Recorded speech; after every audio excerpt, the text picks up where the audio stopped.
to the next company, which is Alva Labs. We have Christopher Norman, who's the Chief Operating Officer, also I think the first investor in Alva Labs. We know Christopher from Avito, so super excited to have him join here as well. Thanks. Thank you, Dennis. Thank you. Yeah, great to be here.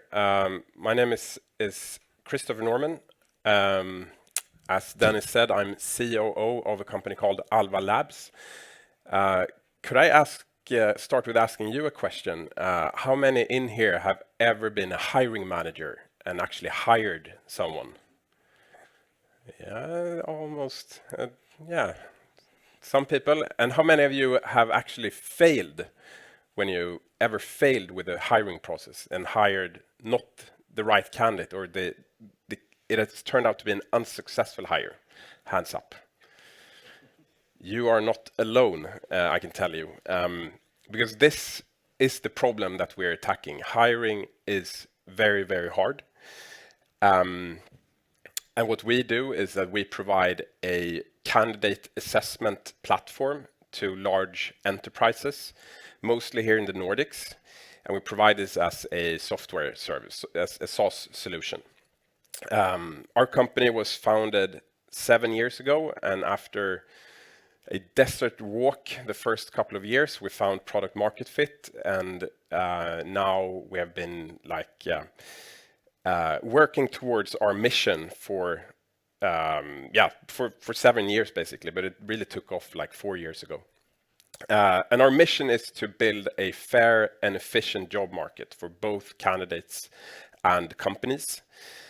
And the way we want to get there is to provide the simplest and smoothest hiring process possible, where every candidate can rely on us and our services to discover their next dream job, and where every employer can rely on us to discover the perfect candidate. So simply put, the right candidate for the right job. I will go into more detail exactly on how we do this a bit later, but first I would like to talk to you a bit more. I would like to talk a bit more about the problem space that we're attacking. And when we meet companies, potential clients, they face 3 distinct pains when it comes to hiring. First, it's around hiring quality, which basically is around how do I understand what great looks like? What makes up a great candidate? Is it someone that's blonde and blue-eyed, or are there like other characteristics of a candidate that make someone perfect? And once I have understood what makes perfect, how do I assess that in a fair and transparent way? The second pain that companies are facing is process efficiency. So how can I, even though I know how it should be done, how can I design a process that is actually used throughout the organization by every hiring manager out there, and that we can keep on being objective and fair throughout the process. The third pain that companies are facing is candidate experience and employer brand. Because how you assess candidates and how you run your recruitment process, that tells the candidate something about who you are as an employer. And you want to provide as good of a candidate experience as possible so that you don't risk losing top candidates. And these pains are very real, and together they make hiring hard. As many of you had experienced, it's very easy to fail when it comes to hiring. And the bad news is that it just became much harder to succeed in hiring, because today's environment, with an ever increasing rate of change, makes it much more of a moving target. These are some stats from the World Economic Forum, where they have polled a lot of employers around the world, and found out that 25% of the jobs that we have today are set to be disrupted in the next 5 years. So that's jobs that we have today that will disappear and jobs that will appear that we don't know about today. So that's 25% of the total jobs. And here AI will play a key role. But maybe even more interesting is that up to 50% of what is required today in certain roles is predicted to change. So 50% of the skills, like the skills of, let's say, an equities analyst, are expected to change within only 3 to 4 or 5 years. So this means that the task of recruiters and business leaders just became so much harder. It's a dramatic change to what it used to be. Yes, roles and skills have always evolved and changed, but now it's happening at a much faster pace. And this calls for an updated view on hiring. So I guess most of you are familiar with the iceberg metaphor. And here I want to apply it to recruitment. The traditional way of recruitment has focused on the tip of the iceberg, what's visible to the eye. We call that readiness. And readiness is made up of how many years of experience do you have, what's your hard skills, what university did you go to? And unfortunately, most companies hire in this way today. It's backward looking. It's based on what worked yesterday. It puts an excess emphasis on past experience, hard skills, present knowledge, and diploma. But according to research, and this is undisputable, what makes a person successful is actually what you see here below the surface. And it's what we call potential. And potential is made up of traits such as if you're as a person are driven, if you're change-oriented, humble, responsible, or a great communicator. And it's basically potential is what allows an individual to learn new skills, adapt, and grow as the business evolved. And what has changed now is that with the current shifts in the workforce, in order to be successful in hiring, you need to look at both readiness and potential. And this is basically what we are helping companies to do with Alva. So with Alva, we deliver on 3 different pillars. These are the promises that we have to our clients. So we ensure quality of hire by providing predictive assessment methods, personality tests, logic tests, support for structured interviews. We also have different skill-based tests in our portfolio. The second promise is around operation excellence. With our platform, it allows you to automate many parts of your recruitment journey so that you can remove repetitive and manual tasks and focus on what really matters. And another thing we're focusing on is to be candidate first. We make the recruitment process as fun and fast and enjoyable as it can be. And that's one of our clear competitive advantages versus competition. So now I talked a lot about companies, but what about the other side? What about the candidates? So the pains that candidates face today is that they face requirement lists that look like long wish lists that are impossible to live up to. And I usually often refer to this tweet here, which is from a guy who created something called Fast API, and he applied for a job where they required 4 years of experience. but he built the thing 1.5 years ago. And this is just one example on how it usually looks. And like the companies often set up totally unachievable criteria. Another pain is that unfortunately candidates today often are not given equal opportunity. If you have the wrong name or the wrong gender, you have a much lower chance of landing your dream job. So that's also something we are looking to tackle with our solution. So what do we actually do? So we provide an end-to-end assessment platform, which brings structure and objectivity to your hiring process. And it's basically a hiring process is made up of many steps. But first, how do you define what great looks like? How do you put together this requirement profile that actually is relevant to succeeding in your role? Then once you've done that, you need to attract candidates to apply to that job. And there we have a marketplace service that I will talk a bit about later.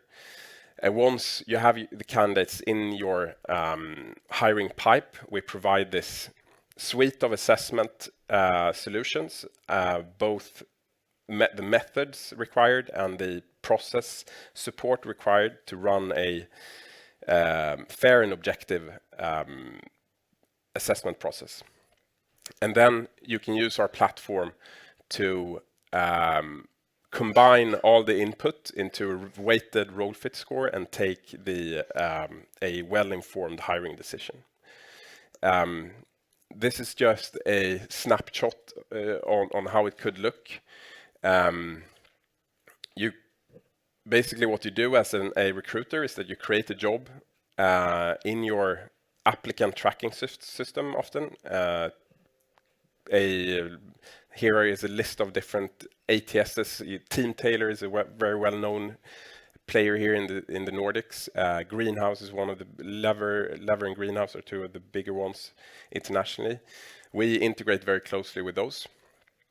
And once you start, our platform then automatically invites candidates to take the tests and according to the process that you have designed. And then in the end, when your candidates have taken all the different tests, they are weighted and ranked in our software. This is just a couple of snapshots on how it looks, what the candidate experience looks like. This is one of our tests. We have, as I mentioned, we have several different. I believe this is the answer to that question. Then I think that like this, what I just showed you, we will build a very, very nice software business based on this. Like if I look at the Forbes 2000 list, I think there are 24 companies or something like that in Swedish companies on that list. Half of them are already our clients, are in the process of becoming our clients, and we have only focused on the Nordics and Sweden so far. And there is no reason why we can't close half of the companies in the UK, Netherlands, France, Italy, you name it. So I think we will be able to create a very nice SaaS business, but what I think could make our company iconic and a breakout company in VNV's portfolio is if we succeed with this master plan, which is basically to, in the end, become a SaaS-enabled talent marketplace. Because now we're at step one here, basically, but once you open a position in Alva, and once you when you go out and look for someone. Like I recently hired a lead designer. We got 150 applicants. We're going to hire one person, so 149 people will not get an offer. But a lot of them were extremely good candidates. And they are now vetted, they're tested, they've already taken their tests, they own their data, which is a unique advantage that we have compared to our competitors. So they can actually use the same tests that they've already taken in other processes. And once another head of design role appears, then we will serve that position to all those 149 candidates who didn't get our job, and create this talent marketplace. And we've already, like I've had this product in beta for a while, and we've made a bunch of hires unmonetized. But if we can make it work 50 times, I think we can make it work 500 times. And if we can make it work 500 times, we can make it work 50,000 times. And this is what I think could turn this into a very, very exciting company and large company. And every VNV company needs a flywheel, and this is the Alva flywheel. We're basically, and we have this flywheel working for us already, because this Trojan horse that I alluded to, where we get candidates, we get free supply basically, and the companies the clients we work with help us to pull in those candidates to our platform. So that's with every new job opening, we get more candidates. The more candidates we get, the more liquidity we get on our marketplace, and the more attractive our solution becomes for companies out there. So this, yeah, and I have really, really high hopes about this, and the early signs are promising. I think I will stop there. I will not talk to you so much about numbers, but you go ahead and ask, and maybe I will answer. Let's see.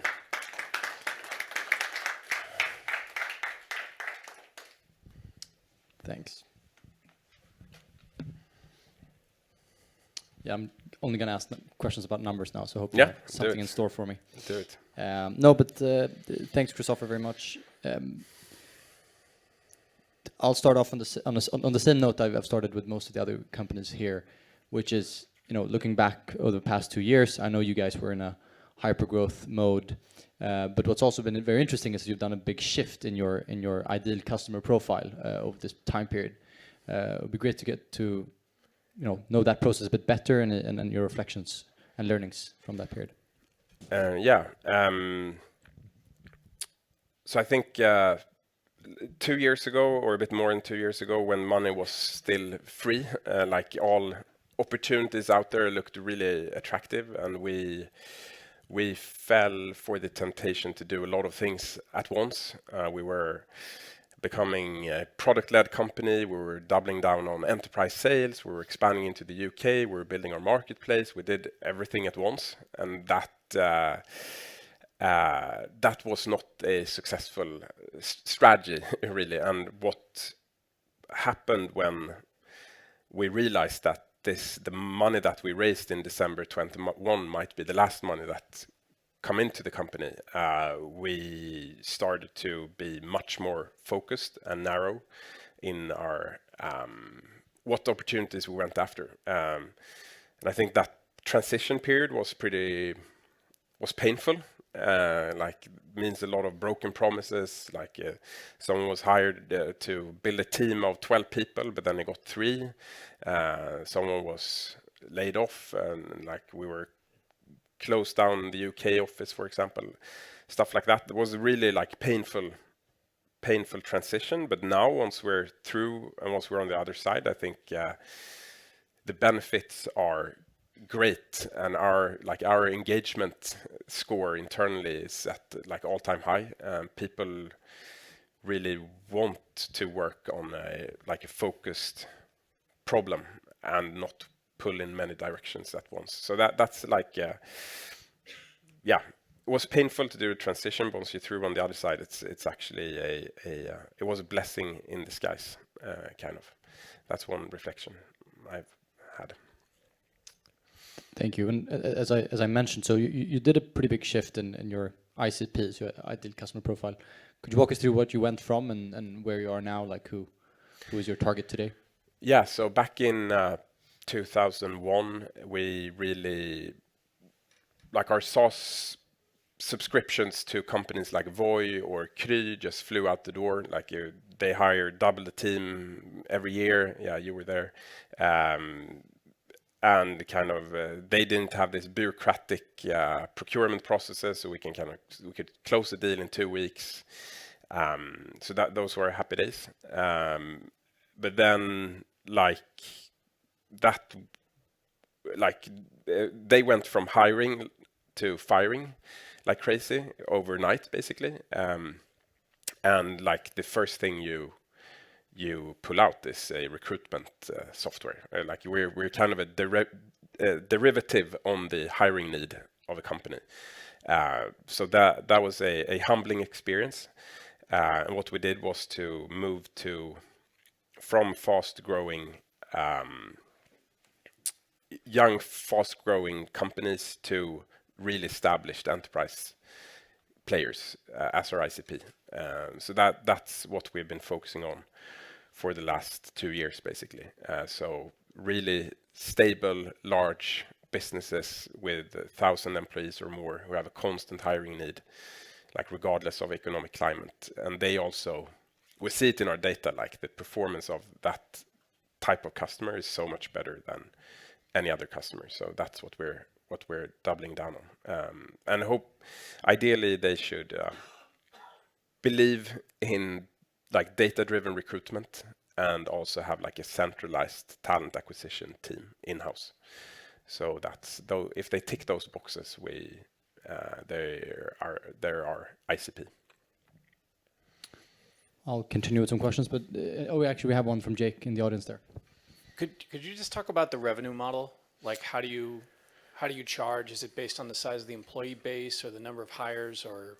It's the number of hires. So and that's like how many employees you sign. So if you have one role, I don't know, back-end engineer, but you sign 30 candidates, we charge you for 30 hires. And so we have a discussion with the clients in the beginning of the year or when their contract period starts, and we talk to them like how many hires are you looking to do in the coming year. And then we charge them. We have a price list basically. So if it's 100 hire, the price is X. If it's 1,000 hires, the price is Y. And then it's a SaaS model. Basically, all you can eat in terms of candidates and users, etc. And then we usually sign them on a 3-year contract. And so if they say we're going to hire 30 this year, but they actually hire 40, you do an annual true up or something? Yeah, then they bump up their subscription. And so it's based on the number of hires, but it's an annual contract. So they pay you what, like quarterly, just to use, or? No, they pay us.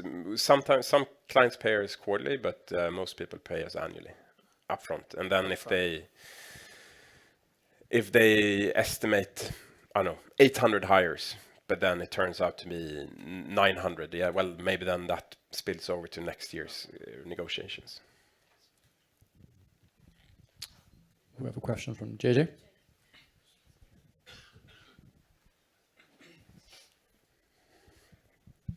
Thanks for the presentation. Just curious, you mentioned one of the kind of KPIs you look for in your ICP is a centralized hiring function. What's been your experience trying to push product to external hiring agencies and so on? What's that experience been like, and what's that taught you?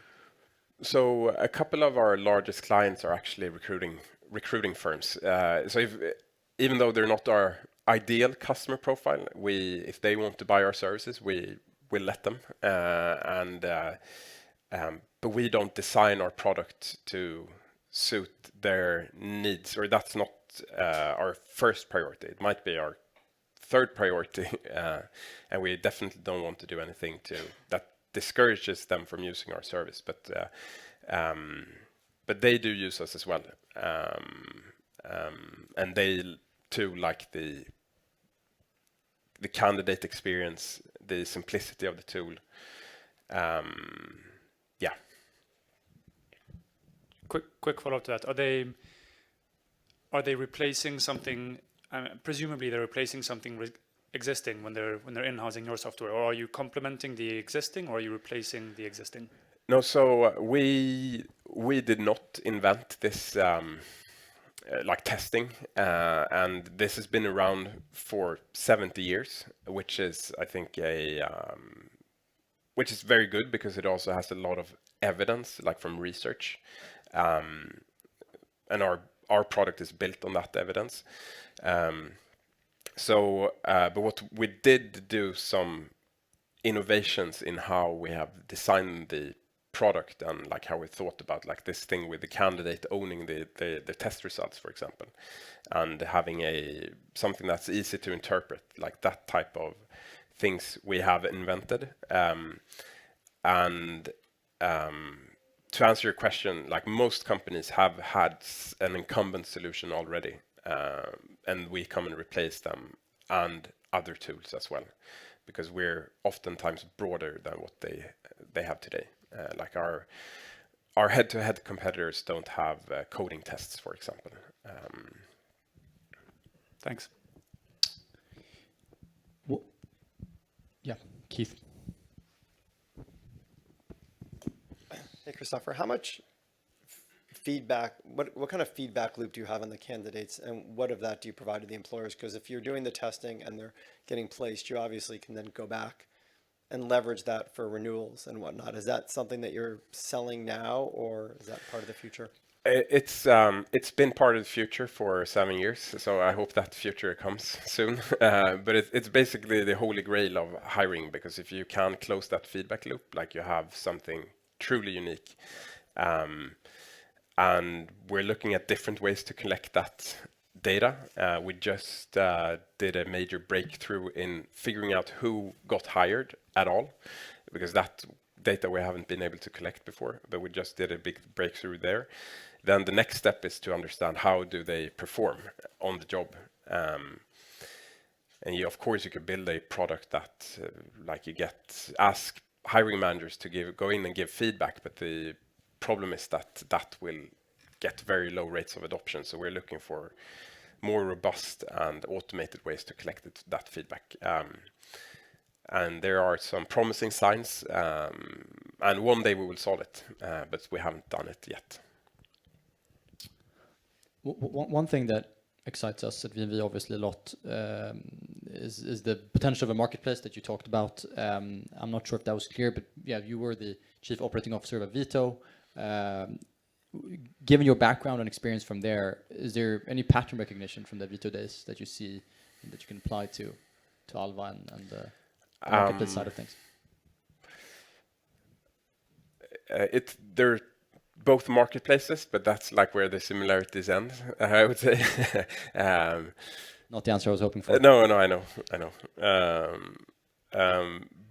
But I think what I saw at Avito was that the jobs vertical is pretty unique. Like if you look at, if you go out to look for a new place to live, like there's usually one place you go to, or if you go out to look for a car, there's one or two places in every country, or all around the world. But if you look for a job, like Russia was unique because there were actually only like 2 or 3 players where you went. But in most other countries, like the market is so fragmented and there is no clear winner in most countries. There are exceptions, but that's something I always found interesting. And I think what we're doing here is that we're building something, a LinkedIn on steroids, because we have proprietary and unique data that no one else has to match candidates and jobs on a level of granularity that is much better than anything else out there. So that makes me really bullish. So there, yeah, I'm sorry to disappoint you, but there are more differences than similarities between Avito and this. But another difference is that here we get the supply for free. Like candidates just keep pouring in through the door. But at Avito, you always had this. You had to balance supply and demand very, very carefully in order to build liquidity. But here we avoided the cold start problem of building a marketplace, which is very cool. And could you walk us through what a marketplace transaction would look like? Like what's the rough economics behind it? That's the only numbers question I'll ask you, I promise. Okay. No, so like the budget for for sourcing a candidate and finding a candidate is magnitudes higher than the budget for assessing a candidate. So if you go out hiring a recruitment firm, like you would pay $30,000-$40,000 for one hire, which is pretty crazy for the value they provide, is my personal opinion. But then you could kind of take steps back there, like so that if that's the end of the funnel, and the price at the end of the rainbow is 400,000 kroners, then if we could provide 10 shortlisted candidates, which is a step before, at I don't know, 8% of that price, then you could kind of count backwards and realize that would be a pretty good deal for the recruiters, and for us, it would also be could be totally transformatory to our business model, and we could basically give away the SaaS tool and only monetize on providing highly vetted, highly relevant candidates. And the way it would work is that you need this double opt-in. We need to display the job to the candidate and get the candidate's attention, and then they would have to say yes. We would tell them, hey Dennis, here's a job given your test results and everything you've done with Alva before, we think this is something that could suit you very well. Are you interested? If you click yes, you will be sent into the workflow of the recruiter, anonymized, and say, we have this candidate. Are you willing? Do you want to pay a small fee to Alva in order to get in contact? And if you click yes as a recruiter, then you pay a small fee to us, and then kind of are free to proceed with the candidate. Very exciting. 2 questions from the audience. We have one, Ina. One question. So could you talk a bit about how scalable the product is across different markets and also across different professions? I guess you mentioned that you have some coding related tests and etc. Yeah, so on the profession side, like one strategic choice we made very early on was to make like the psychometric test, the personality test and logic test, they are the same regardless of what type of job you're looking for. And then we provide you with different, you can apply kind of different lenses on top of that. And if you look at, if you need an engineer, then what type of capabilities and traits are relevant for when hiring an engineer? If you want a salesperson, then what type of profile should you look for? So on the same test result, you apply different type of lenses, so to speak.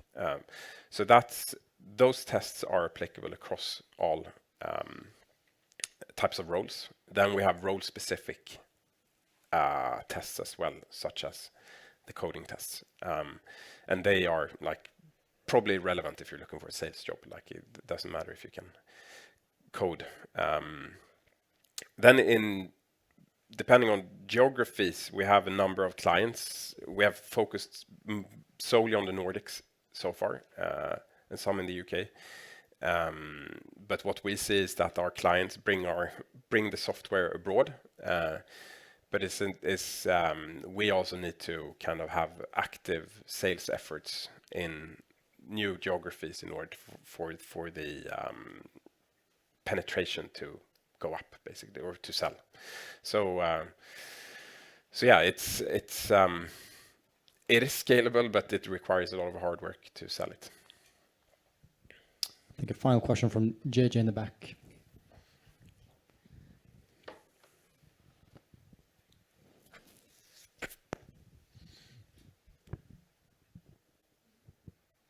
Thanks. Final question.